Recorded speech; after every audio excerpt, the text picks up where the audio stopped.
morning and welcome to Table Talk 805. I'm here with my guest, Dr. Irene Pinkard. She is former Mayor Pro Tem for the City of Oxnard, and she is here to talk to us today about what's new and exciting here in the City of Oxnard. Irene is doing a Pinkard Youth Institute, a Heart for Youth. And what she's doing is she's introducing kids to college. Something not a lot of people are doing or expecting someone else to do it. So welcome, Dr. Pinkard, for Thank being you. here. I'm excited about being here. So what's new with this, with the Youth Institute? Well, this is a nonprofit my husband and I have started, Bedford Pinkard. We have always had a heart for youth, so to speak, and a real concern and have been advocates for youth. And one of the things that we thought about doing over the years is having an institute so that we could have youngsters internship at various businesses and government agencies so they can see what those jobs are really like when they decide on a career. They really don't know what the career involves. So being in an internship at one of those locations would help them decide if this is really what I want to do. And then we have had a college tour that we've been doing that features historically black colleges and universities.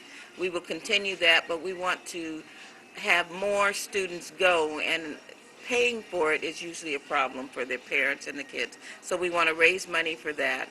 And the third thing is we have a leadership academy that we are doing at Cal State University Channel Islands, where the youngsters, our students, would be on the campus for a week, take some classes, communication, leadership skills, English, and get a unit and see what it's like to live in a dorm with a roommate. Now, what inspired you to do this as opposed to something like just working with the youth here locally? What inspired you to take them across the country, show them what's really out there, and really let them see what life is like? One of the things that was really an eye-opener for me is that young people did not know what their options were for college. They were, I guess, geographically limiting themselves to just this area. And there's nothing wrong with that, but they need to know that there are more colleges out there with a lot more options possibly for the major that they want, and maybe that could open their eyes to the other things in the world they can do. And that there are other areas in the United States that will provide college education and some experiences that they wouldn't get by staying in the county or in the state even. So we just wanted to expose them, and basically African American students were really somewhat lost in terms of what their options were, and there are colleges that were started just for African Americans, and we wanted them to see that. When you are living in Ventura County as an African American, you are approximately 2.5% of the total population. So you don't see many people that look like you. And so you don't see them in a lot of the positions of authority. And we wanted them to see that in other places there are options for them, and they can come back here and develop those options for them right here. That you can be a president of a college, you can be the vice president of an organization, or a big five organization, one of the top organizations, American Express or Xerox or anything like that. So we wanted them to know that they have the ability. There are people who have done it. Don't think that you can't run an organization because you are here and don't see people who are doing it here. And that's why we decided to do the Black College Tour. But we want everyone to involve themselves in the tour. We want Hispanic students to go. We want white students to go. We want Asian students to go. Let them see what it's like to be on a campus as well in an African American environment. Sometimes we're so used to being the majority, we don't know what the minority feels like. This is an opportunity for them to get that experience in just a week. So I think it would be beneficial for all of them, and all of them would learn something about the fact that we can live together. There are schools that embrace all of us, and that education is out there in different forms everywhere. Now, what age group are you specifically targeting? The 16 to 18, 18 to 21? Well, we are taking youngsters as young as eighth grade, and we have taken community college students because they may want to transfer. So the age group, I guess you would say, would go up to 21. Usually the highest age group, or the oldest someone has been 19, because they're at a community college and they want to see what college they could transfer to back east or in the south. So that has been, I'd say 13 to 19 has been the age group that we've been dealing with. And a community college student could transfer to one of the historically black colleges or universities. And we don't always go to just historically black colleges and universities. There's a traditional campus within that tour. We go to Louisiana State University. We've been to American College. We've been to Vanderbilt. So we go to a traditional college, at least one, as we go on the tour. This year we will be going to the University of Texas at Austin. So we always have one traditional college. Now, how long do these tours usually take? A week, 2 weeks? I mean, most of these campuses are massive, like Right. Northridge. A lot of people don't know that Cal State Northridge is the size of Disneyland and Magic Mountain put together, and that is one campus. And that's local in our backyard. Right. So schools like Vanderbilt, Louisiana State, those things are huge. They are huge. It's just a cursory visit, but we only visit 2 colleges a day. So they spend half a day at one and half a day at the other. One morning and an afternoon, and usually they have lunch on one of the campuses so that they can see what it's like. We don't expect them to learn everything about the college, but we do want them to see what the dorms look like, the atmosphere on the campus. They get a orientation as to what it takes to get into the college. They get the admission requirements. Some of the students who, if they are seniors, they can apply and they will take their application on the spot. We encourage them, if they're a senior, to bring their transcripts. They leave their transcripts with the application. It's free. We've had students receive admissions right on the spot, and we've even had some of them get scholarships right on the spot. So when you're in person doing this, and they know you're coming because they have slots for you in terms of the orientation, they will give some concessions and give you some waivers on fees. Now, for parents, can they get involved in helping with this? You know, do you encourage parents, or is it just mostly the youth to kind of give them that freedom. Yeah. Yes. No, we've had parents who wanted to go, and I said, no, not on this tour. I'll have a tour for parents. If you want to go on a college tour, we'll do one just for the parents. But your child needs to have that freedom, just like he would if he was going away to college. But if you're there, they'll be looking to you for money, because it's one of these things where they have to learn how to manage their money for the week. I don't want the parents saying, what are you doing? Why aren't you over here listening? I want them to be on their own so they can learn what it's like to be in charge of themselves. And if a parent is there, it takes away that freedom that they have and the growth that they need on the tour. And the tour goes from a Saturday to Saturday. Okay. Now, how many kids usually go per tour? 10, 12, 15? No, we usually have 20 to 25. Every year. We've had 40, we've had 35, so it varies, but the average is about 20 to 25. And when they're going and doing these things, what's some of the responses from the kids? Because, I mean, a lot of people, you know, if I hadn't joined the service, I don't think I would have ever left Oxnard. Right. You know, we can't even get over the grade. That's true. You know, that's the beautiful thing about our city. You don't have to leave. No, you don't have to leave, but it's nice to leave, to know that there's another part of the world and there's some other things that you need to learn out there. Then come back and bring it to your community. That's what we need. We want you to go away, learn some of the trades and get some of the experiences that are out there, learn something that is out of the box that other cities are doing or other states are doing, bring it back to make our community better. So one of the things that some of the times is, let me say this, a lot of the students have not left this city. So just leaving the city is an experience for them. Getting on an airplane is an experience for them. They have never been on a plane before. They've never left their parents before. We've had youngsters who have never left their parents, have never spent a day away from their parents. So the parents are allowing us to take their most precious production, which is their child, out of state. So we really appreciate the fact that the parents trust us enough to allow us to take their youngster on a plane out of the state into another state and bring them back safely. But youngsters learn that they can live with other students that they don't know. They learn that being away from home is really an experience that they can handle. They learn that other states are not as, um, in terms of weather, not as great as our our city.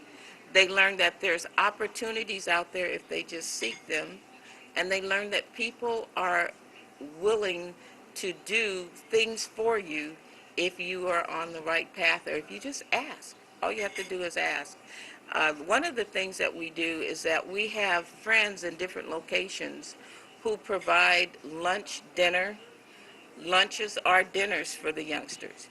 They learn what it's like to be hospitable to other people. These are people who don't know anything about these kids, and a lot of times they don't know us, the chaperones. And they will open up their homes to the kids and serve them dinner at their own expense and tell them about their community. They're learning that people are really open and willing to accept you without them having to know you. And that if you present yourself in a positive way, positive things will come back to you. And that's what they learn when they're on the tour. They're really excited about education when they come back, that education can really be fun. Different campuses have different options for them, and that living in Oxnard is a treat, or living in Ventura County is a treat, but going away gives you, opens your mind to the other opportunities that are out there so that you can come back and help your community. Now, what are some of the colleges that some of these kids have gotten into or been excited about? Okay, they've been excited about Xavier in New Orleans, Xavier University, because it has a good medical uh, prerequisite uh, curriculum. We have had youngsters go there. In fact, we have a student who went there and has gotten her doctorate, meaning she's a medical doctor now, and she's practicing in California. And so when she went there, she found out, I can go to take my pre-meds here. This would be exciting. So she did. She went there and took her pre-meds, and then she went to UC Davis for graduate work, did a residency, and she's working here in California. Uh, we have a student who went to Howard University and got her pharmacy degree. So she is working in Washington, D.C. now, but she comes here frequently. We've had students who went to Prairie View, and it's a good school, and it does a lot of agricultural kinds of curriculum. And so we have students who've gone there and come back. We have students at Southern University. In fact, at church yesterday, I saw one of the students, she's a senior now, and she went on the tour and went to Southern, and it just grabbed her. There's something about a campus. When you go there, you know, this is me. This is where I belong. Right, and she felt this was her, and so now she's been there and will be graduating in May. And she was back for the holidays with her parents at church. So she went on the tour and decided to go there. Virginia State, I have a student at Virginia State who graduated and got a fellowship to go to Virginia Tech. So she's at Virginia Tech now. Okay, well, we'll be right back after these commercial break. And hi, and welcome back to Table Talk 805. And if you would like more information on how to reach Dr. Pinkard and about her programs, feel free to email me directly at tabletalk805@gmail.com or check out our Facebook page at Facebook/Table Talk 805. So, Dr. Pinkard, you've done a lot. I mean, you've broken barriers. You're educated. You were one of the first black women city councilmen, mayor pro temp of this city. I mean, you have just opened doors of leadership for women of color, whether it's Hispanic, Asian, anything. I mean, what what more? I mean, what more can we expect? I mean, in our city, as small as it is, I mean, it's a big city, but we're still a small city. That's true. We're at that funky spot right now.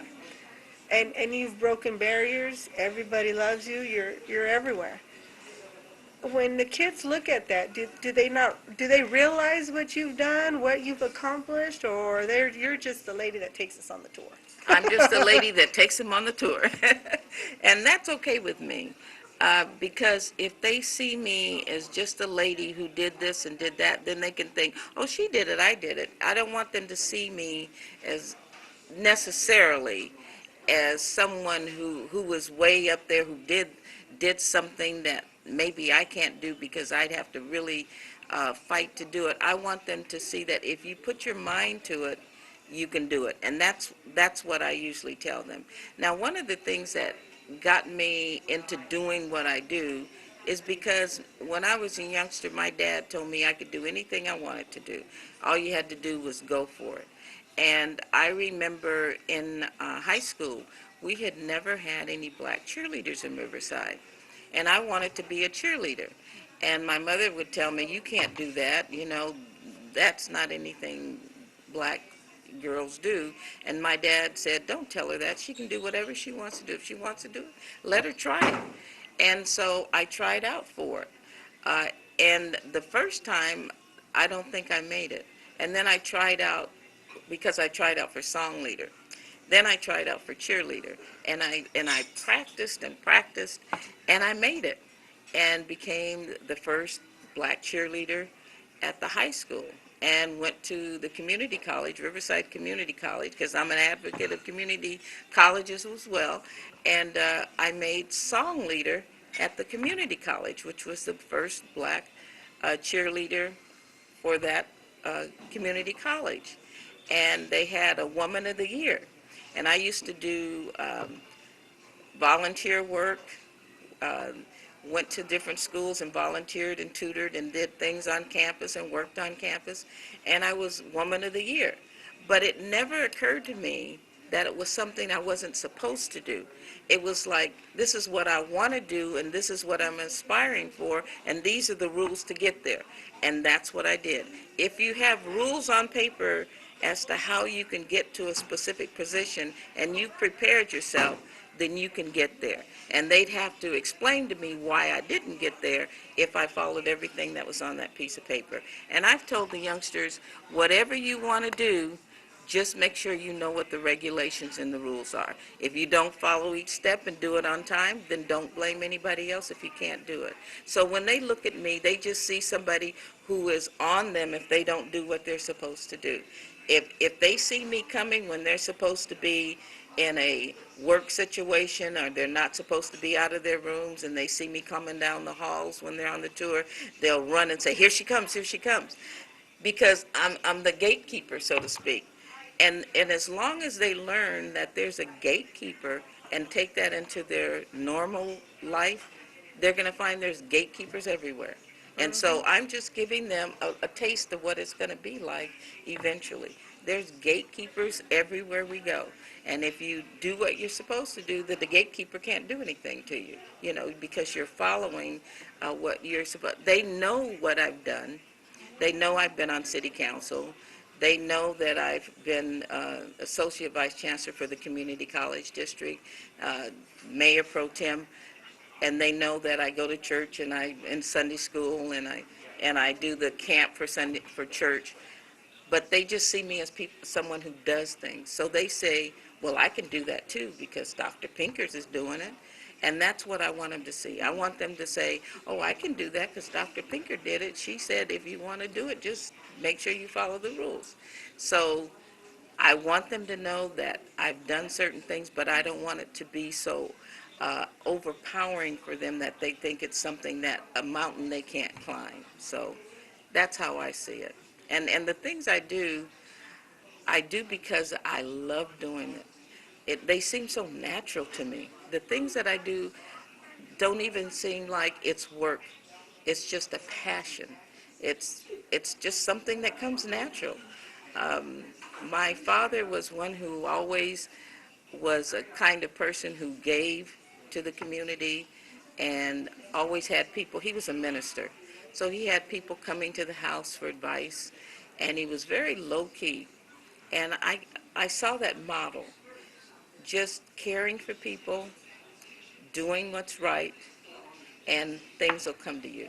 And I try to live my life like that. It doesn't matter who you are. If you have something that you need that I can help you to attain, I think that it's my responsibility to help you. If it's not taking anything away from me or hurting anything that I'm trying to do or hurting anyone else, if I have that opportunity to assist someone, I think that's my responsibility. I think helping youngsters is a part of why I'm here. This is kind of my purpose for being on earth. You know, each one of us has a purpose, and I think my purpose is to be here to help young people to grow, to help this society. So it just comes natural. Now, have you received like grants, like community grants or things like that to help with this, or has it mostly been fundraising, or has it mostly been American Express? Well, it started out American Express in my own money. That's how we started. Because when you do something and it's your passion, you don't worry about where your money's coming from, or if you don't get the money that you need, you just put it in there. We had youngsters at the very beginning, their parents couldn't afford it. And we started off with just a weekend for $250. And we had a relative who was at the location where we were going who said, okay, I'll take care of all the meals. So it started off with my own money and American Express. Then it went to donations, and some groups now just every year give us money. We are just now starting with grants with a nonprofit. We couldn't get grants basically because you have to be a nonprofit to write and get grants because they usually want, or even businesses giving you money. So that's why we did the nonprofit, so we could help youngsters go by raising money to offset the cost. We want to keep it under $1,000. It's $900. We would like to stay there because parents can't really afford that sometimes. That's a lot And of we money. have to help That's them, rent. yes. And, for a week, it's not a lot if you think of everything that they get. The airplane flight itself is $450 most of the time, and you're paying $900, and you're going to stay in a hotel for a week, and the room, and then you have a charter bus when you get there. So really, you're not paying the full cost, but it's a lot for parents because they have other responsibilities. But we want to make sure that the youngsters get the experience. So we do fundraising, and we are now writing grants. And our first fundraiser, if we can get to that, is something we're doing February the 16th. It's on a Sunday, and we want the community to come. We will have youngsters who've been on the tours for the last 25 years because this is our 25th year of doing it. We will have some of the students, the participants come back. We will have a souvenir booklet where we will highlight those youngsters, telling you where they are, where they went to school, and what they're doing now. We are going to have some of the young people who are going to go on the tour in 2014 there to see those youngsters so they can communicate with them. And we're asking the community to come out and celebrate 25 years of college tours for young people to see what it's like to experience historically black colleges and universities in the southern states, and then go to some of the traditional colleges back east and in the south. So that's at the Residence Inn, Sunday, February the 16th in Oxnard from 3 to 6. It's a Sunday afternoon. There's no school the next day because it's a President's holiday. Woohoo, no That way school. the youngsters don't have to worry about having their homework for the next day, or the parents worrying about getting them to school. It may be a holiday for the parents, but we want you to come out, learn about the college tour, learn about the Leadership Academy and the internship that we are presenting for the young people in Ventura County. And it's $60 a person.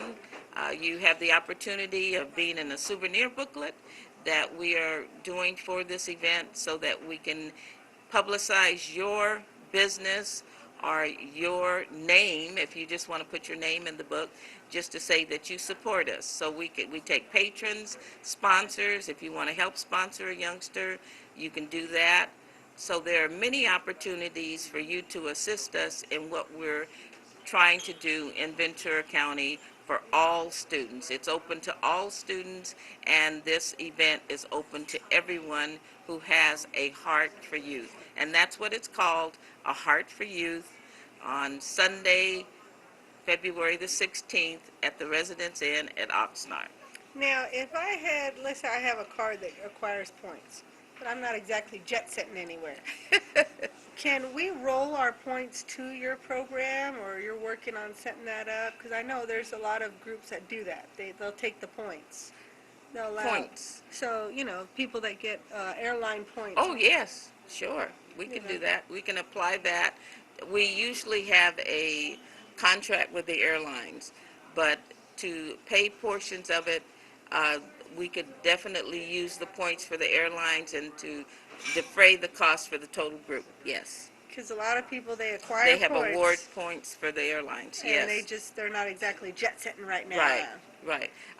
They just need to know what airlines we have the contract with so that we can tell them, so that if they have points with that airline and they'd like to share them with us, we'd be happy to take those and defray the cost of the tour. Because we have chaperones who give up a week. They take off work for a week. They don't get paid. They also have a heart for youth because this is vacation time that they could be using for themselves and their families. So they take a vacation for a week to go with the youngsters, to be with them 24 hours a day from Saturday to Saturday. So I really appreciate the fact that we have people like that who are going with the youth. So we have a counselor, we have a associate superintendent of business, a person who works for the DA office, a person who works for the nonprofit in Los Angeles. So they're all people who work with youth all the time and are very good with young people. So we're excited about this event. We're excited about being a nonprofit. We hope that you're excited enough to come, or at least look us up and find out what we're doing. You can go to www.pinkardyouth.institute.com and see what we're about, and write us and let us know what you're willing to do. Now, can they make donations on that site as well, or do they mail it in, or how would I get money to you? Okay, we're doing a PayPal. We're putting a PayPal button on the site. I don't think it's there yet, but it'll be there by the end of this year. And so people can donate through PayPal, or they can mail it to us at Post Office Box 52211. 52211, Oxnard 93031. And it's Pinkard Youth Institute. Okay, Pinkard Youth Institute. We will have that on our Facebook page, or if you need more information, you could personally email me at tabletalk805@gmail.com. I'd like to thank you, Dr. Pinkard, for being here. Thank you. And you can get more information on this and more of our programs at our Facebook page at Facebook/Table Talk 805. Thanks, and see you next week. Thank you very much.